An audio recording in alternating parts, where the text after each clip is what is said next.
Welcome back, my friends. Well, my friends, there is disaster in the retail sector. You have probably already heard that Kohls has been in trouble for a while now. And that management has been trying to sell the company. And that, so far, no reasonable offers have been received. So, the company continues to operate independently. And just yesterday, Target held its Q3 earnings call. And, my friends, Target missed Wall Street expectations by a mile. What does this mean? Well, Target is one of the largest retailers in the United States. And, it is generally a low-priced retailer. That means average Americans shop at Target for many of the items that they buy frequently. That includes food, housewares, drugs, toiletries, and clothes. So, Target might be considered something of a bellwether for the US economy. What does all of this mean for the retail industry? What does this mean for the US economy? And what does this mean for the future of the United States? But, before we get into all of that, please hit the like button and leave us a comment below. We would love to hear from you. Please subscribe and hit the bell icon so that you are notified when new videos are released. Target missed Wall Street analysts' expectations by a pretty wide margin in Q3. As all of you probably know, Target is one of the nation's largest discount retailers. And, in Q3, Target felt the brunt of a consumer spending slowdown, especially in more discretionary merchandise. In the latter weeks of the quarter, sales and profit trends softened meaningfully, said Target Chairman and CEO Brian Cornell. Guest shopping behavior increasingly impacted by inflation, rising interest rates and economic uncertainty, Cornell stated in the earnings release. This resulted in a third-quarter profit performance well below our expectations, Cornell continued. Shares in Target plummeted 13% on following the hugely disappointing earnings call. Actually, shares of Target stock are now down 32% so far in 2022.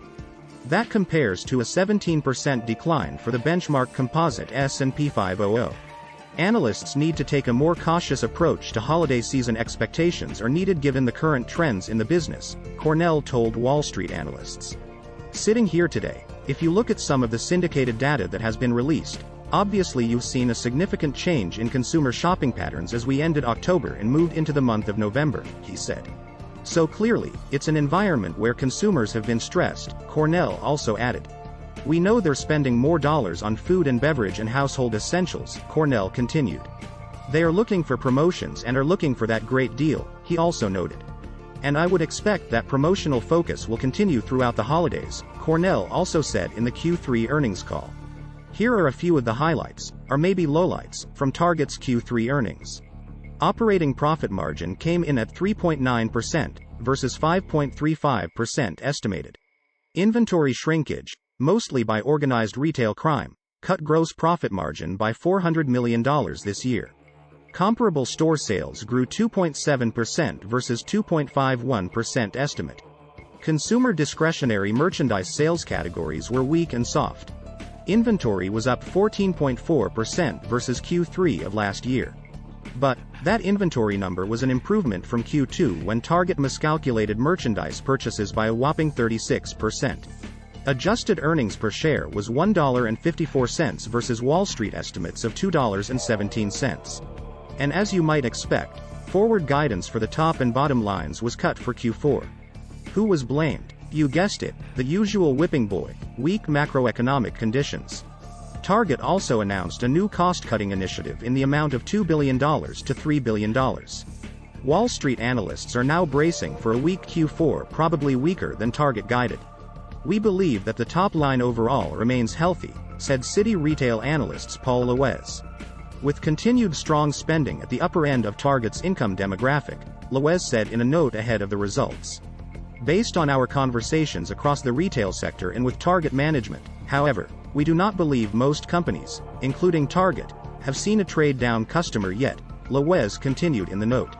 Lewes also said that, generally speaking, lower-income consumers continue to struggle. Consumables are being prioritized above consumer discretionary items. And, this trend hurts margins for Target. The Citi team has been of the view that management guidance for 4Q is too optimistic, Lewes also added in the note. So, as you can see, Target is having its stumbles these days. Much of it is the result of weak macroeconomic conditions. Target is one of the largest U.S. retailers, and it is considered a store where almost every American shops.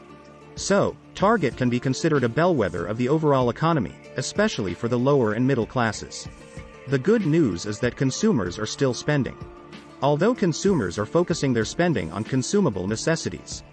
That probably means food items, toiletries, household necessities, and maybe kids' clothing. Consumers of the lower and middle income range are cutting back on discretionary spending. Food, gasoline, rent, and interest are clearly putting pressure consumers in this income range. Also, cars are more expensive these days. And, even though pay scales have been raised, most consumers are not keeping up with inflation. So, something has to give. And, I am predicting that something will break within the next 6 months. That it is too early to tell which area of the economy will blink first. So far, everyone seems to be holding on, maybe extend and pretend. There is a lot hanging in the balance for the holiday season. We have all seen this movie before. Target is not the only retailer having difficulty these days. As you may know by now, Kohls has been in a world of hurt for a couple of years and things are not getting any better. In the case of Kohls, activist investor Ancora Holdings has entered the picture and is pushing the board to fire Kohls' CEO and chairman. Michelle Gass has been the CEO of Kohls since 2018. Peter Boneparth became Kohls' chairman this year. This is not the first time that Ancora Holdings has pushed to restructure Kohls' board. The activist shareholder expressed its demands in a letter to the board on Thursday. Ancora is demanding new leadership so that Kohls can revamp its business.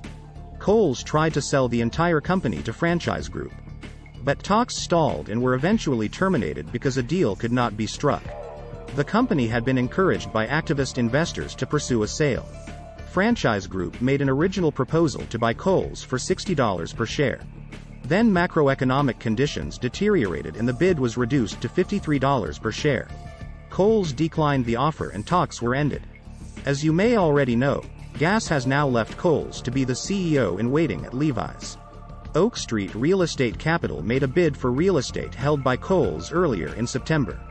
Oak Street offered $2 billion for all of Kohls' real estate. Of course, Target and Kohls are not the only struggling retailers these days. Bed Bath & Beyond is in serious trouble. Wall Street analysts think that the upcoming holiday season will determine whether the company survives. Bed Bath & Beyond has a ton of debt on its weak balance sheet. A bad holiday season could worsen Bed Bath's already declining sales and force the company into bankruptcy. Chief Executive Mark Tritton was hired in 2019, but he was fired by the board earlier this year. Bed Bath's top merchandising executive was also fired. Chief Financial Officer Gustavo Arnal committed suicide earlier in September. Bed Bath now has an interim CEO and interim CFO. But, what do you think? Is there really any plan under which Kohls can actually be successful?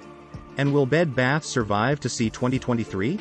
Please hit the like button and leave us a comment below. We would love to hear from you. Please subscribe and hit the bell icon so that you are notified when new videos are released. Please share this video on social media. Thank you for watching.